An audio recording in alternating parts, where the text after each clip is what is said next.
Every rational investigation begins with a question. Assuming you've watched my previous video, Atheism Destroys Itself, which established the philosophical necessity of an uncaused cause. Two fundamental questions now remain. Has the ultimate reality revealed itself in history? And if it has, what is its identity? Today, I confront the most audacious claim in human history, that a specific figure who walked the earth is God. This is not a matter for sentimentality, nor is it a blind leap of faith. The entity I seek to identify is the ultimate reality, superseding every power known to humanity. His claim, if true, is the single most important fact for every person on this planet, offering the path to utter fulfillment that billions are currently missing out on. If it is false, the figure still represents one of the most significant and historically beneficial ethical systems ever proposed. For too long, the evidence for this claim has been relegated to the realm of simple belief. I reject that. I am here to subject the eternal to the strictest scrutiny of philosophy, logic, and history. Building on the philosophical necessity for a non-contingent first cause, I will undertake a rigorous, step-by-step, 9-premise proof. The purpose of this investigation is to move logically from the necessary nature of the ultimate reality to the historical identity of the person who embodies it. I am here not to debate feelings, but to follow logic wherever it leads. If a necessary uncaused cause exists, what is its identity? The evidence forces me to consider one figure, and one figure alone. A name that, if true, changes everything for everyone, everywhere, for all time. And that name is...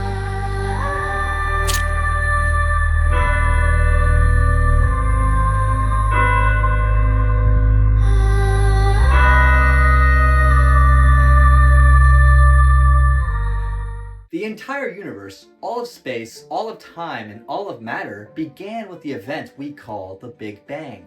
This is the scientific consensus, and it is a necessary starting point for my argument. This fact means the universe is not eternal. It had a beginning, but more fundamentally, the universe is contingent. A contingent reality is one that can exist differently, or not at all.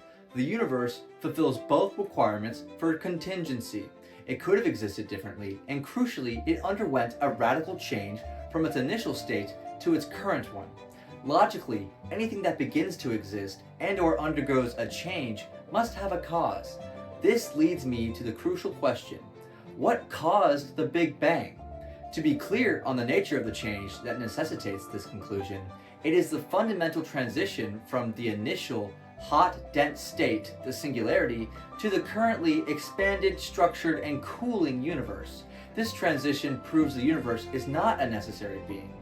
First, let me consider the only plausible alternative to a personal cause, a purely mechanistic cause. A mechanistic cause by nature is governed by deterministic laws. If the conditions for the universe to exist were always present, then the universe itself would have to be eternal. A mechanistic process is a non-volitional process. It cannot choose when or if to act. It is simply a chain of events, where A inevitably causes B and B inevitably causes C. Crucially, a mechanism can only describe the manner in which something is done. It cannot be the cause for the action itself. The mechanism of a clock describes how the gears turn, but it does not account for the initial winding or the design of the clockmaker. Likewise, the mechanism of the Big Bang only describes the physics of its expansion. It does not account for the primary source or initiation of that event. If the cause of the Big Bang was a mechanistic process, I am left with two untenable positions. First, the cause itself would have no beginning, meaning it would always have to been in operation, and the universe would be eternal, a conclusion directly contradicted by modern cosmology. Second, if I insist that a mechanistic process did cause the universe to begin, that process would require a prior cause which would require another, leading me into an infinite regress of contingent causes that never actually accounts for the beginning of the chain. The universe, therefore, represents a fundamental change in state. This transition requires a cause that is not bound by the same mechanistic chain it initiates. This initiating cause must be able to hold its power in abeyance and then, at a specific point in time, choose to act. The power to refrain from acting and then decide to initiate is what I define as volition. Volition is a logical requirement for a universe with a beginning. Crucially, volition is an attribute that belongs exclusively to a person, not to a blind force or inert mechanism. You cannot have a choice without a chooser, and you cannot have a will without a mind. The first cause must be a being that possesses intellect and will, capable of making a deliberate, free decision to transition to this universe. Therefore, the ultimate cause of the universe, the source of the Big Bang, must be a personal being.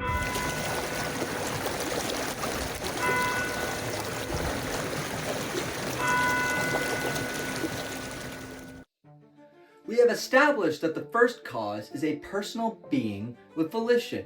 We must now define the necessary attributes of this ultimate reality. Because this cause initiated existence, it must, by definition, be uncaused. Anything uncaused is non-contingent. It does not depend on any external factor, mechanism, or prior cause for its existence. It is not capable of not existing, meaning it is an eternally necessary being. This attribute for non-contingency has profound moral implications. To understand this, we must critically examine the nature of evil. Evil is not a substance, it is a contingency. It is the absence or corruption of something good, the privation of being. For instance, cold is the absence of heat, a wound is the absence of health. Every instance of evil requires something good to corrupt or diminish. It is parasitic on the good. Since God is the non-contingent, self-existent ultimate reality, he cannot possess any lack, dependency, or privation. His nature is maximal existence and absolute reality. Therefore, it is logically impossible for him to possess evil. By his very essence, this necessary being must be perfectly good. This inherent goodness defines his character and informs his volition. His choices are not arbitrary or susceptible to outside influence, but are an expression of his perfect nature, making him entirely just, merciful, and loving. Because he is non-contingent, evil is contingent. He is necessarily the source and standard of all goodness.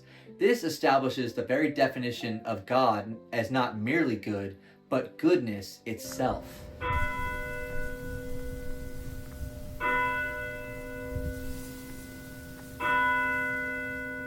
We have already established that God is the uncaused, non-contingent being whose essence is perfect goodness. Now we must define what that perfect goodness entails and ensure its permanence. Since God is the non-contingent source of all reality, every true, positive, and perfect attribute that can exist must be rooted in him. Any good quality that we see in creation, such as justice, mercy, or love, is by its nature susceptible to corruption because it is contingent. Our justice can be biased, our mercy can be weak, our love can be conditional. However, God, being the non-contingent perfection, possesses these qualities in their absolute, uncorruptible state. He is not merely capable of love, he is love.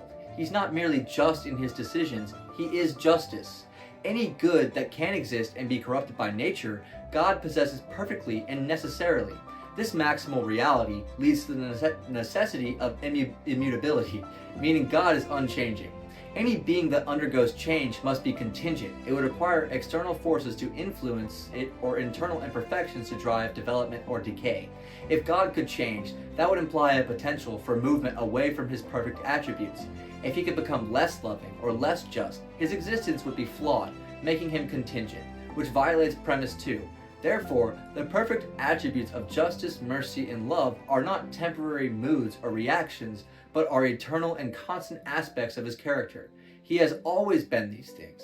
This immutability is vital because it guarantees the constancy and reliability of his nature.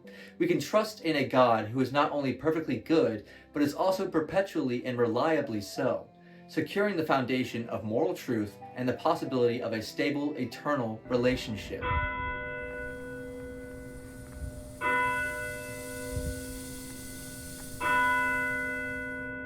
We have established a personal necessary being who is perfectly good and unchanging.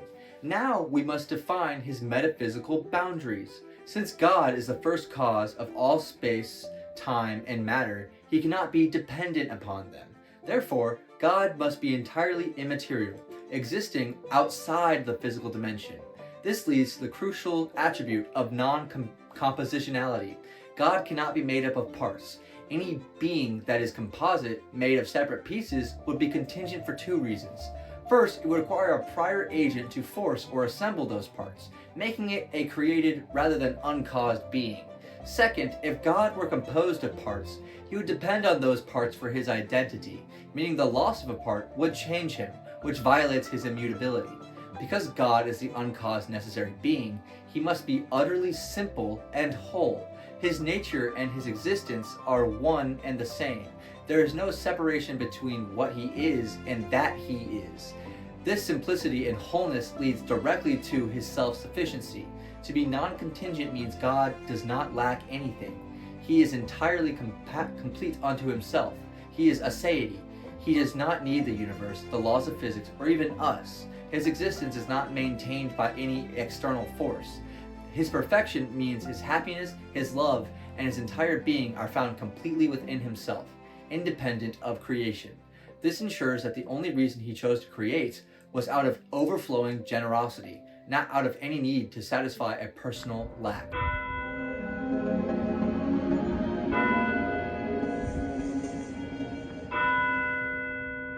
We have now defined God as a personal being who is unchanging, self-sufficient, non-compositional, and perfectly good, whose very essence is love.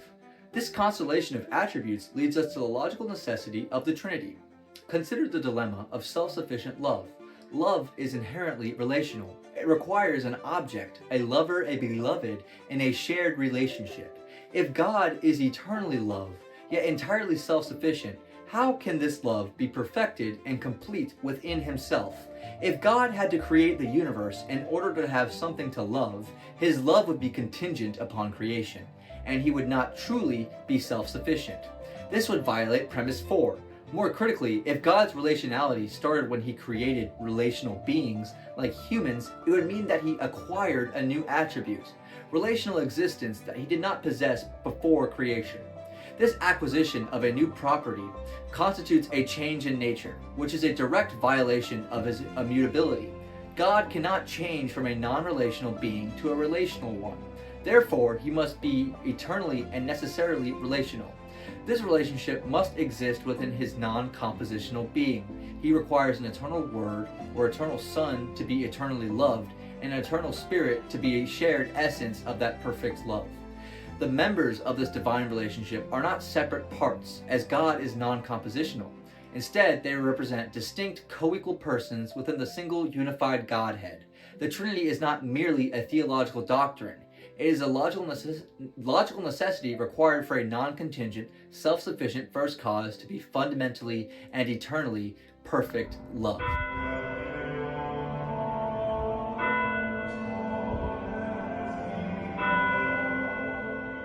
Having established the logical necessity of the triune God, we now look at why the second person of the Trinity, the eternal Son, incarnated as Jesus of Nazareth.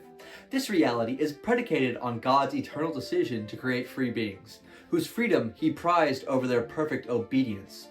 God's choice to grant freedom necessitated the possibility of sin, which is an offense of infinite gravity. Why infinite? Because the nature of the offense is determined not by the finite human committing it, but by the one against whom it is committed, the infinite, non-contingent God. We must address why God created a world he knew would fall. The reason is that the benefit of creating beings capable of freely choosing him and capable of love outweighed the inevitable consequences of that freedom. God accepted the consequence of sin, not contingently, but because his eternal love meant he was freely willing to suffer and die for that consequence before creation even began. When people ask why is there sin and suffering in this world, the ultimate theological answer is not human failure, but that God, out of infinite love, freely chose to be the one who suffers for those sins. The atonement is a perfect satisfaction because it uniquely reconciles God's three maximal attributes: justice, mercy, and love, all at once. Justice requires that the infinite offense receive adequate payment, for if God allowed evil to go uncorrected, it would be indifference, not love. Mercy is a willingness to forgive and provide a way back. If God simply demanded a payment we are infinitely incapable of making, he would not be merciful. Love is proven because God paid the penalty himself. to provide adequate vicarious satisfaction for his infinite offense. The offering had to be of infinite worth. This required the Son of God to take on a human nature, proving the perfect hypostatic union of the divine nature to make the sacrifice infinite, and a human nature to pay the debt on behalf of the human race. Through this act, the Son destroyed sin's power, Christus Victor, accomplished recapitulation, restoring human nature to its sinless state, and provided the means for humanity to achieve reconciliation. This comprehensive theology demonstrates that the mission of Jesus was not optional, but a necessary and sufficient redemptive act required by the premises of God's perfectly reconciled justice, mercy, and love, rooted in his free choice to love us regardless of consequence. The entire purpose is captured in the ancient axiom: God became man, so man could become God. It proves that only a divine person could execute this mission.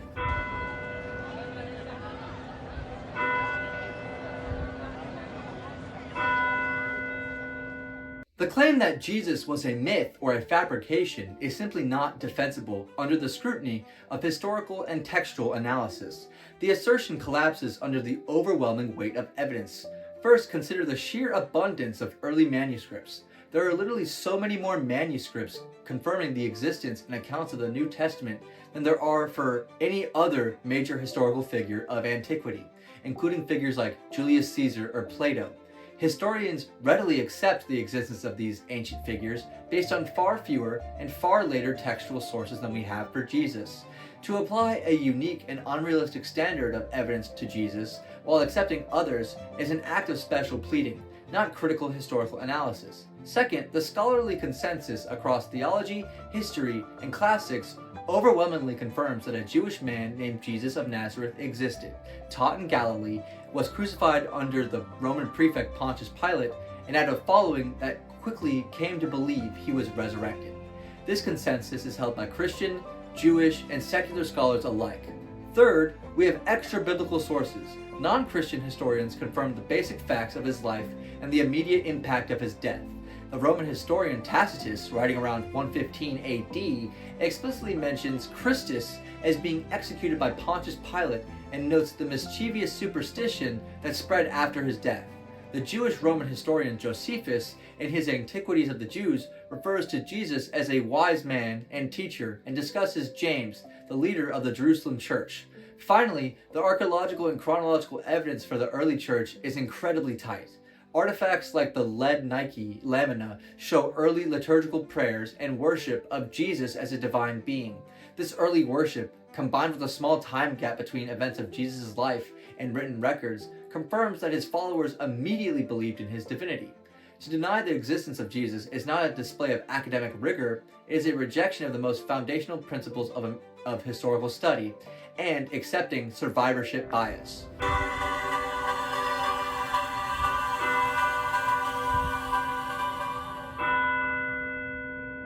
Having established the historical reality of Jesus' person, we now turn to the extraordinary claim that his life, death, and resurrection were foretold centuries and even millennia in advance. This is not a matter of simply reading the Bible and finding random correspondences. It is an argument based on the reflection of the events and predictions that predate them, proving his mission was preordained.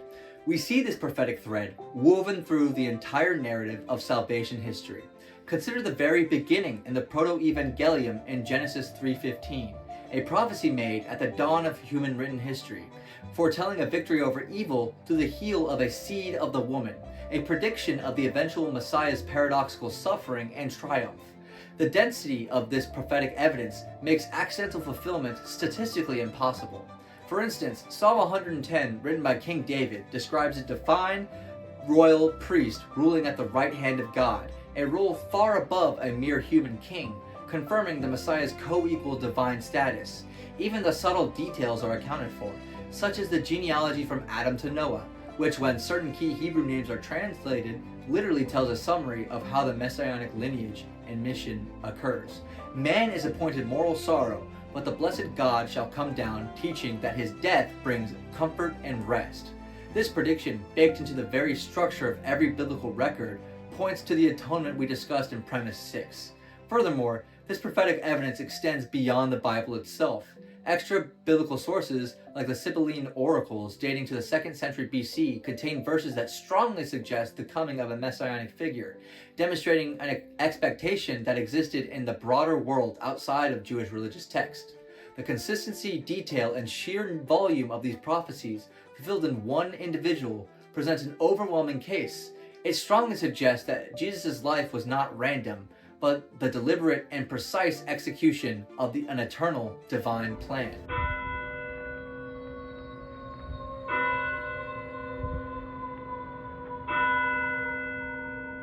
The final proof of Jesus' divinity is the enduring transformative power of his mission. His life, death, and resurrection were not merely efficacious and sufficient, but exclusive for salvation.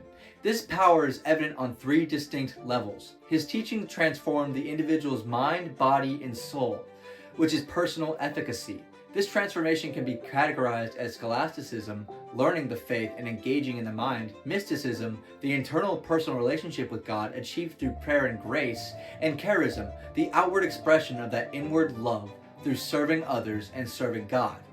In a mere 3 years of public ministry, executed without wealth, political power, or military force, Jesus became the most famous man of all time, which demonstrates societal efficacy.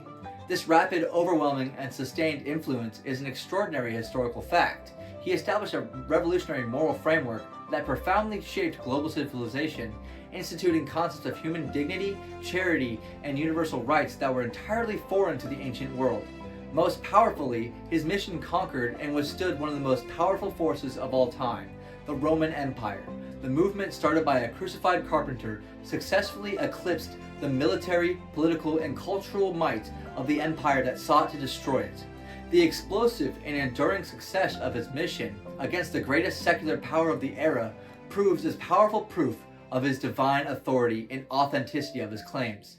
Finally, rhetorical efficacy is proven by the fact that Christianity and the Church have been under constant attack for 2,000 years now. It has faced brutal persecution from empires, sophisticated philosophical critiques, internal heresies, and institutional scandals, yet it has continuously withstood every attempt to destroy it. This resilience proves the divine, self-sustaining nature of the truth he delivered. The truth survives because the foundation is not human, it is divine. This durability is perhaps the best illustrated by Cardinal Ercole Colsavi, who, when threatened by Napoleon Bonaparte to destroy the church, famously replied, "We in the clergy have been trying to destroy the church for centuries, and we have failed."